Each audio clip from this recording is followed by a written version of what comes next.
The Denver Broncos 2024 rookie class really looks like it is the foundation here for Broncos head coach Sean Payton. We'll tell you why we have belief in that and much more on today's brand new episode, Locked On Broncos.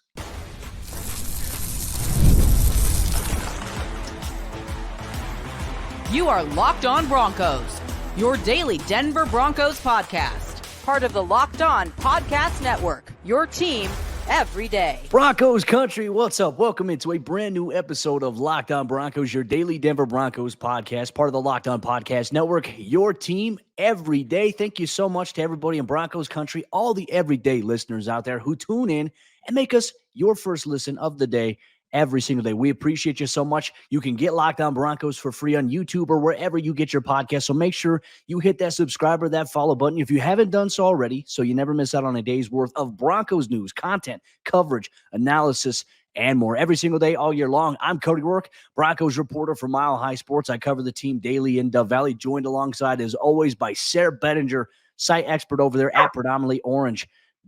He has you covered there as well. Today's episode of the show is brought to you by Game Time. Download the Game Time app, create an account, and use code LOCKEDONNFL for $20 off your first purchase.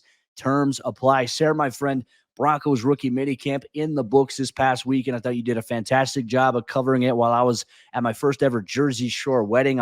That's another experience for another day. We'll talk about that. But I think the buzz coming out of rookie minicamp is very positive, which is nice to see. And I think that there's a level of excitement from everyone in Broncos country. The clips you've seen of Bo Nix throwing, you hear what Sean Payton had to say. There's just like a level of calmness and a little bit of excitement right now versus the typical doom and gloom that we see almost every single time around this year. But ideally, it got me thinking a little bit when Sean Payton took the job in 2023. And it got me thinking about, okay, he really jumped into it in February. The draft was in April. We know the circumstances of how Denver's capital was set up for that 2023 NFL draft. And I started thinking to myself, you know what?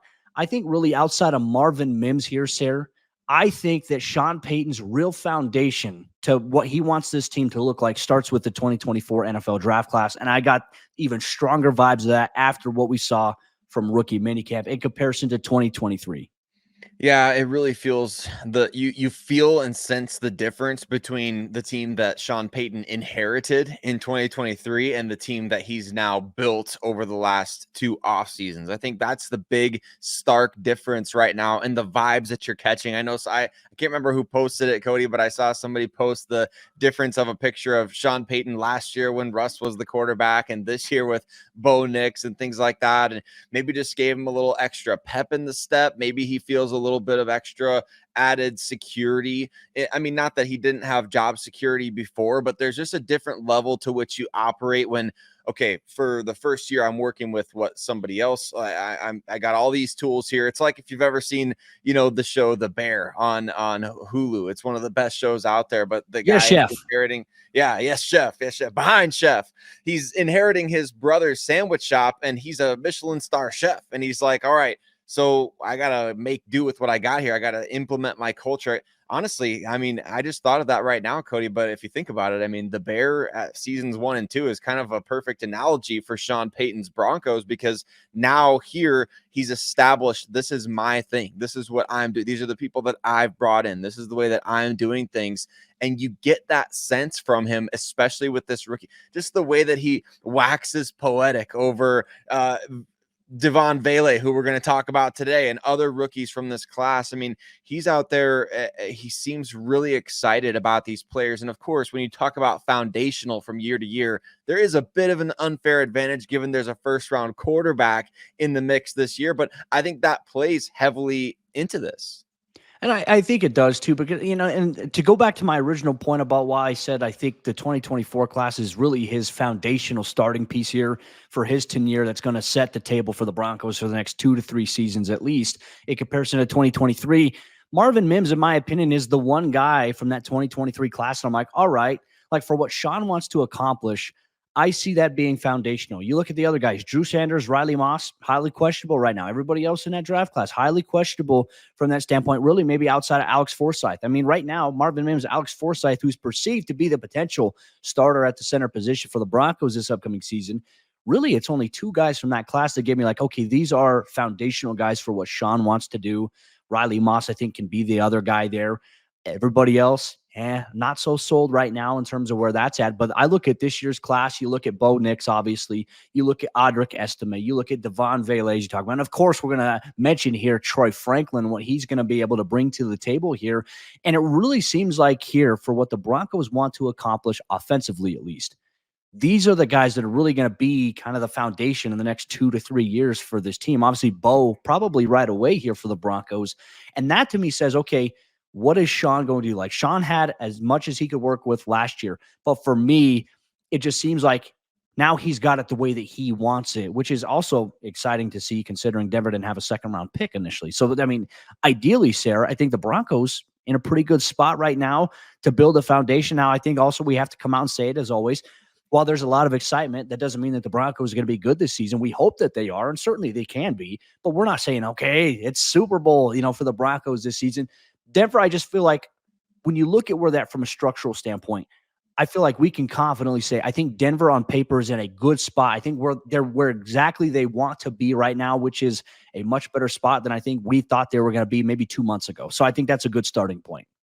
It is. And, expectations from the fan base and from the media, the talking heads, the pundits, like that stuff ultimately doesn't, matter all that much in terms of the locker room and what the team expects of itself. I mean, they set their own expectations. They don't live and die by the expectations of the talking heads. But Cody, when you look at it that way, the perception from everybody that I'm seeing, at least in terms of especially the talking heads, the big pundits out there who are making power rankings and roster rankings and, predicting wins and losses and predicting the 2025 draft order, they don't expect much out of the Denver Broncos. So anything above those 5 wins that we've talked about in the past is going to be perceived as Sean Payton out kicking the coverage this year, which, I mean, that's another advantage that he has in terms of a little bit of a bulletproof season. When you draft a rookie quarterback, you buy yourself, it feels like a little bit of time to fail forward in a sense. So the Broncos could this year be,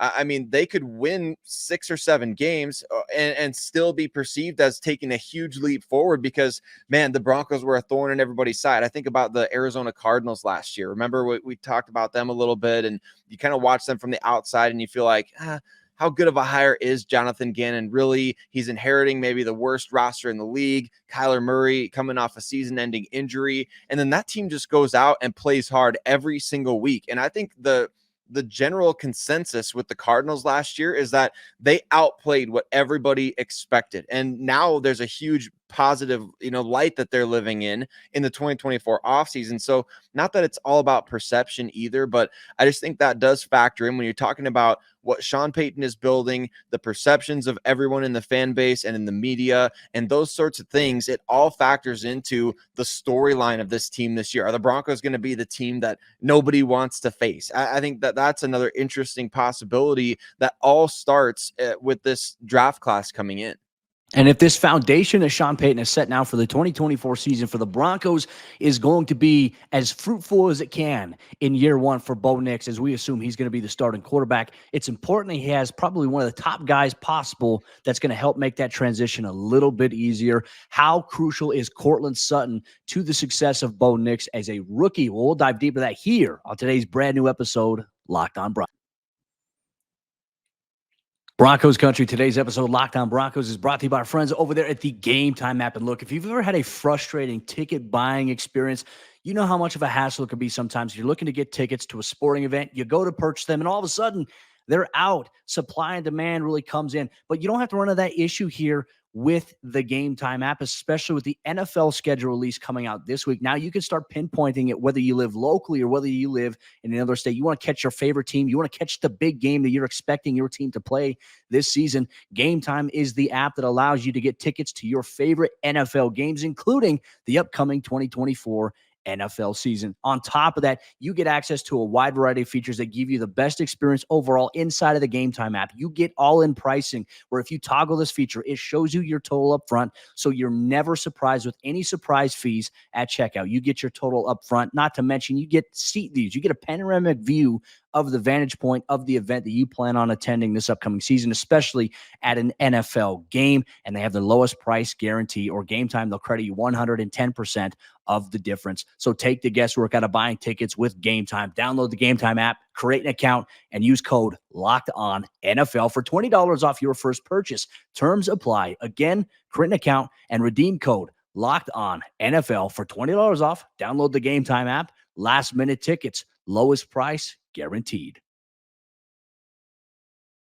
Courtland Sutton will be crucial for the development of Bo Nix this season, but when are those two guys going to link up on the field? We're waiting to see as the offseason progresses. Nobody really knows. No trade imminent for Courtland Sutton, no new contract. So when the heck is this guy going to be back for the Denver Broncos? Cody and I are going to talk about that situation and just how important Courtland Sutton is to Bo Nix's development on today's episode Locked On Broncos, but want to say thank you and give a shout out to all of you that make Locked On Broncos your first listen of the day every single day right here on the Locked On Podcast Network, where you know it's your team every day, free and available everywhere that you listen to podcasts, as well as on YouTube, where you can join the ever-growing community there as well and engage with other members of Broncos Country. It's a lot of fun. And Cody, speaking of a lot of fun, we've had a lot of fun dissecting every single rumor, every single tweet about Courtland Sutton, every single change of his Twitter or X bio, things like that this offseason. But ultimately, what it comes down to is when is this guy going to get back out on the field for the Denver Broncos, and how crucial really is his presence for the development of Bo Nix? Because maybe that could be a motivating factor for the Denver Broncos. Let's talk about Sutton and his situation right now that kind of seems to be, I mean, we've talked about it a lot, but it does feel a little bit like it's kind of been pushed under the rug or kind of brushed aside as not that big of a deal. Yeah, and look, I still believe it's not really a big deal right now. I think really the date that everybody in Broncos country should be keeping an eye on is mandatory minicamp, which is, if I believe, June 11th through June 13th. That's when you are mandated to be at the facility according to the CBA, and if not, then there's a substantial amount of fines there. And look, I do think that Courtland is probably going to be the biggest, most crucial part of getting Bo Nix as comfortable as he can right away. Now, look, I think Bo has already looked comfortable. I think when you look at some of the other things that have emerged a little bit with Troy Franklin, with Devaughn, Vele, and even just having Tim Patrick and those guys out there, I think that Denver is in a good spot, even if Courtland Sutton is not out there. But I do think that they're in a better spot if Courtland is out there. And obviously everything right now is the voluntary portion of the offseason program and OTAs. And I could tell you this, based on what I've seen and based on what people I've talked to, Courtland has been putting in a ton of work. He's right down there in Florida right now. He's training, putting in daily deposits. So he's staying in football shape. He's staying in condition. He's doing all the right stuff. So I think the bigger question here is, okay, when are these two going to come together? Now, we did mention they do follow each other on social media. I'm sure they've been in communication and contact there. But, you know, for Bo, I think Bo's going to understand that, hey, like for Courtland's side, like, yes, he's looking to get paid. Courtland's coming off of a 10-touchdown season, which was impactful. You take away Courtland from the Broncos offense last year, Denver is arguably, maybe they only win one game last year for Courtland, right? A couple of the circus catches that he had, he was their main producer in terms of offensive productivity. Look, everyone's going to say, well, Jerry Jeudy only had 14 receiving yards. It's not about receiving yards. It's about touchdowns, because touchdowns and points are what win you games. Yards don't win you games. Points win you games there. So that's the point I wanted to make there. But I think Courtland Sutton, just his size. I mean, Sayre, you and I have seen it. Like, how many different quarterbacks has he played with, and how good has he looked? Like, of course, he's had some up and downs throughout his entire, career in the NFL in terms of maybe like inconsistent yardage productions, things like that. But I think you look at the overall volume of what Courtland has been able to bring to the table. He's a guy that, hey, I can throw it up to him. He's going to go get it. Like, I think he maximizes the Broncos' potential on the offensive side of the ball. But, as Mike Kliss had reported, obviously, earlier on Monday morning, the Broncos at a point, they're not trading him. They're not thinking of trading him. But they're also at this point right now not looking to restructure his contract. So what does that mean? Like, at some point, I think you're playing the patient game. Who caves? Is it the organization or is it the player? Because Courtland, I mean, financially, Courtland, if he wanted to, he could say, you know what? I'm not showing up for mandatory minicamp. He could get fined those 3 days potentially. I think he's got enough money to be able to withstand that, even though, hey, that's a lot of money. I would love to have that type of money that he'd be fined essentially if he were to miss that. But I think that there's going to be at some point where both sides are going to have to figure out, okay, who's going to cave first. I don't think Courtland is going to cave in this situation. I think this could drag out maybe till training camp. Which is gonna be fascinating to see. I mean, how much is he really gonna be willing to stick with this, and how much I guess the question of how crucial is Sutton for Bo Nix, we'll get that answer from the Denver Broncos, won't we? I mean, by the time you said, like, when June rolls around, if he doesn't show up in June and they think there's a threat that he may not show up in July, they may decide, all right, well, it's worth a few million here to fix this situation and get him back, because we want Bo to be at 100% hitting and firing on all cylinders going into camp. I was going to say, similar to what we saw with Josh Jacobs and Saquon Barkley last year. Remember, they were not going to report, and then they're like, all right, hey, we're going to do this. Like, I think that's a situation we could see. So, yeah, sorry for cutting you off there. No, I think that's a great point. It's a great situation to bring up. And like, you see both sides of this, right? I mean, Courtland's coming off the best year of his NFL career, at least in my opinion. I think you and I both agree on that, Cody.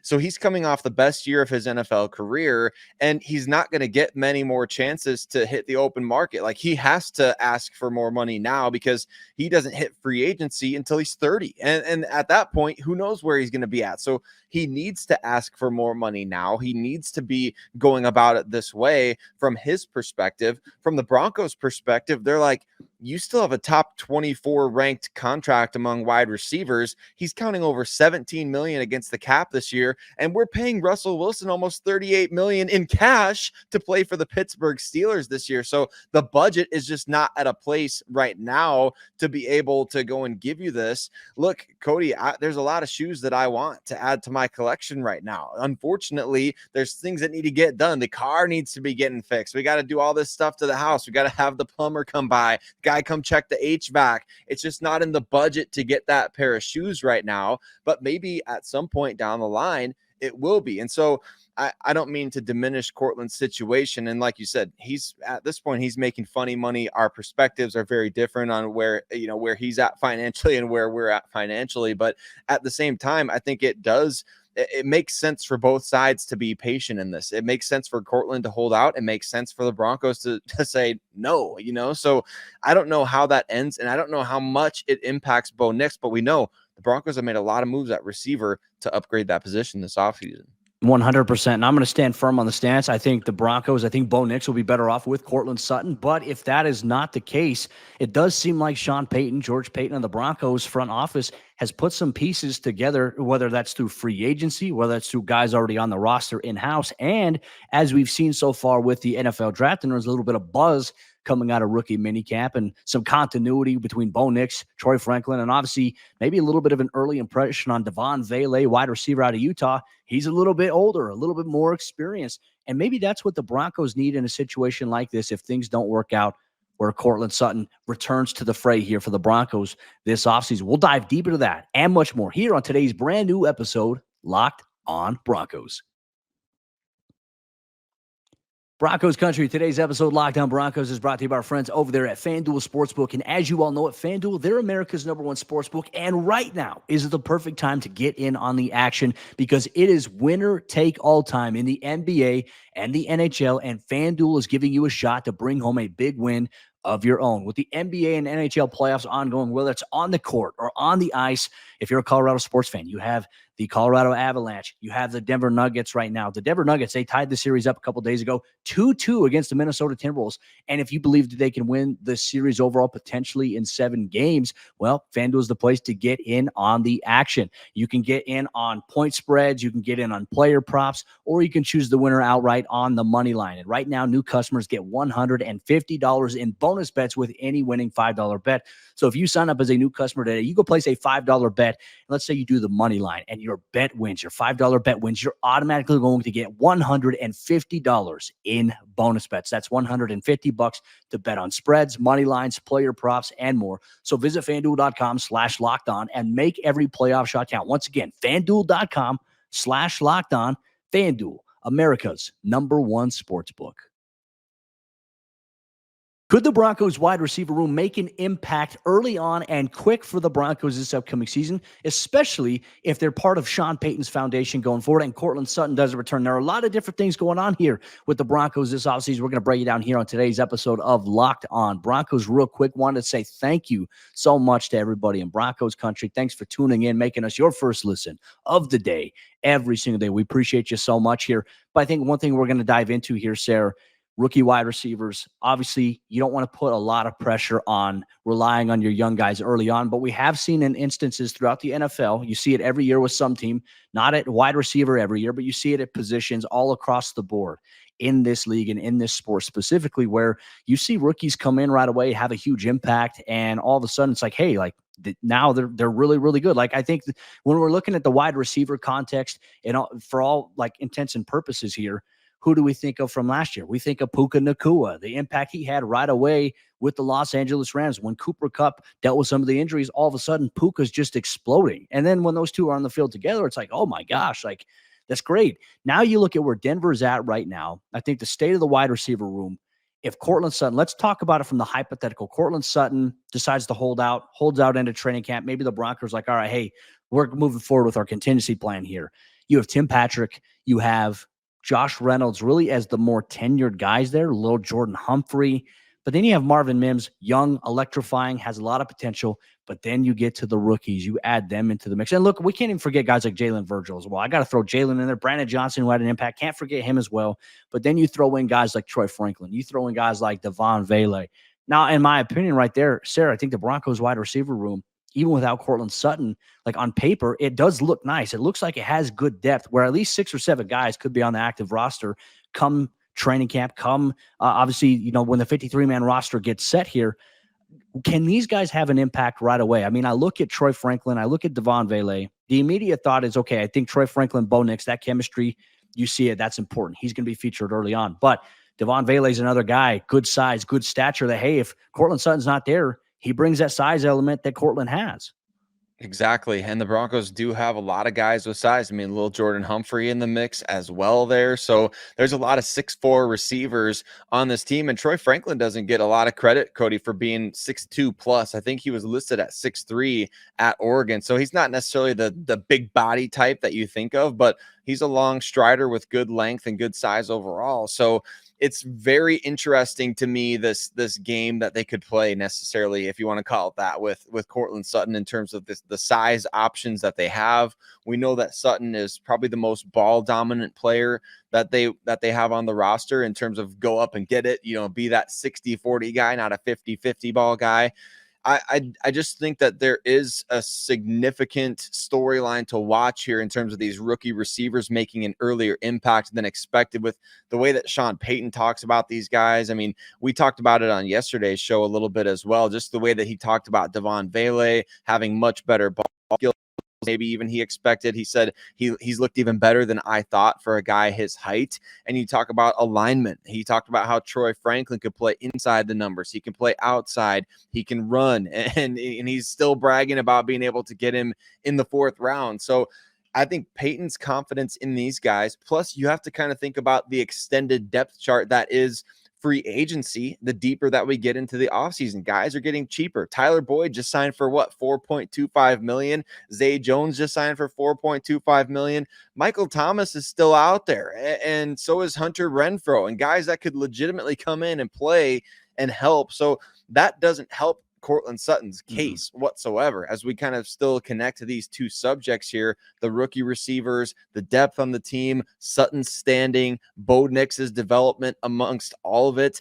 I think that all plays a factor into the Broncos process here, and the excitement over the rookies definitely gets you thinking that, man, these guys could have a bigger impact sooner than later.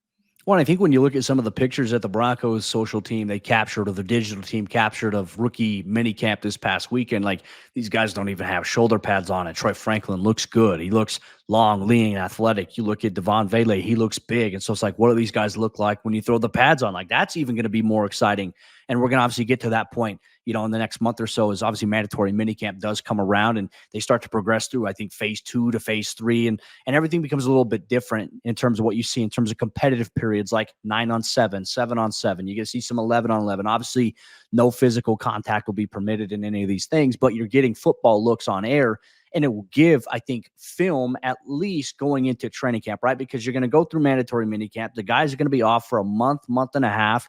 And then they're coming into training camp ready to go, ready to compete, about as fresh as they can be. Because we all know, like, hey, once you start doing stuff on the field, you're never going to be 100%. And you have to hope that the guys make it through, mini camp without anything happening. You see it every year happening. Knock on wood right now. That's not going to be the case for Denver. But the more the time passes here and the more you look at what the Broncos are doing in terms of their wide receiver room, what they plan to do with their offense with Bo Nix, and look, obviously we're not to ignore Jarrett Stidham and Zach Wilson entirely, but I think all eyes are on Bo at this point for Denver. Courtland is losing out on the advantage. He's losing out on leverage. I don't think he has leverage at this point, considering those circumstances that you brought up, considering the wide receiver market. Now everyone's going to say, okay, well, look at what Darnell Mooney got in free agency. Okay, you can make a case for Courtland. Like Courtland, based on his recent production, what have you done for me lately? Deserves that type of money. But then you're looking at other guys and what they're getting. It's like teams are going to look to go cheaper if they can. Though having a guy like Courtland Sutton, I mean, it's a benefit for any team that would want him. So I'm very, very curious to see what that may bring to the table here. And once again, I want to go back and reference like when DT and Emmanuel Sanders were on this team still, and they went and drafted Courtland. They drafted Deshaun Hamilton. Like within that 2-year period, we started, we saw Courtland obviously have a little bit of a role. We envision, okay, are these guys going to replace DT and Emmanuel? And obviously never going to replace a guy like Demaryius Thomas. But Courtland was a guy that was emerging enough that the team traded away Demaryius. And then eventually Emmanuel Sanders got traded away to another team. And look, it wasn't Deshaun Hamilton who stepped up into the mix. There were some other guys. So for me, it's like the NFL, the business itself is always looking to go younger. And if they can get production from another position, even though you've been valuable to the team, teams are always going to find the most cost-effective option. And if Sean Payton believes that these young guys like Troy Franklin, who I think is going to have a pretty big impact right away as a rookie, Devaughn Vele is going to be an under-the-radar guy that I think will more than likely compete to push guys like little Jordan Humphrey or even Brandon Johnson. Those spots are going to be on the line, I think, really with a guy like Vele. So not a good picture here for Courtland Sutton, but I think overall important for what the Broncos want to achieve offensively here, especially with Bo Nix, if the team really plans to build around him. And I think special teams is another huge area of impact in this as well. Not just guys who are good gunners, but look, Sean Payton talked at the rookie minicamp about just how when you say significant or whatever the word was, he's like, it's not big enough for the impact that the kickoff return rule is going to make on the game. And that is going to factor into how teams build their roster and their depth chart. If you have return skills, you've been given a huge boost in terms of potentially making a roster, which I mean, Jalen Virgil, shout out to him, one of the best return guys on the team, specifically in the kickoff return department where he was dominant at Appalachian State. So there's guys like that, Cody, that they may have an ultimate edge. I mean, Payton himself said they expect double-digit return touchdowns across the league this year, and you better believe that he's going to be trying to get at least 2 of those out of his guys because he believes in that hidden yardage on special teams. He believes in the edge that provides, and I think he will adjust and build his roster accordingly. So that's another huge factor there is, yes, we know the offensive side is always a factor. Special teams being able to go out there and be a core 4 guy is always a thing, but the return abilities, that role is back in a big way for the NFL, and that is going to have an impact on even the guys that are atop the depth chart right now. Well, in Broncos Country, we want to hear from you as always here on today's episode, Locked On Broncos. How might all the domino pieces that are falling around this team right now, specifically a wide receiver, impact what they tried to do as Sean Payton looks to build his foundation, in particular with the 2024 NFL draft class? So with that said, Broncos Country, we appreciate you so much. Thanks for rocking with us here on today's episode, Locked On Broncos. What you have to look forward to for the rest of the week. Look, we got the NFL schedule release coming up. That comes out Wednesday night. We'll react to it for a Thursday episode of the show. We'll go through a whole bunch of storylines once we know the official schedule. But on top of that, we also want to hear from you. Send in your Broncos mailbag questions. Stay on the lookout here on social media at Cody Roark NFL, at Sayre Bedinger, at Locked On Broncos. For that, you can get your Broncos questions in. We will answer the best ones here this week on the show. Plus, if there's anything that happens with the team, we're going to be on top of it right away there. We appreciate you so much, Broncos Country. Thanks for rocking with us here on today's episode of the show. We'll see you tomorrow for a brand new episode, Locked On Broncos.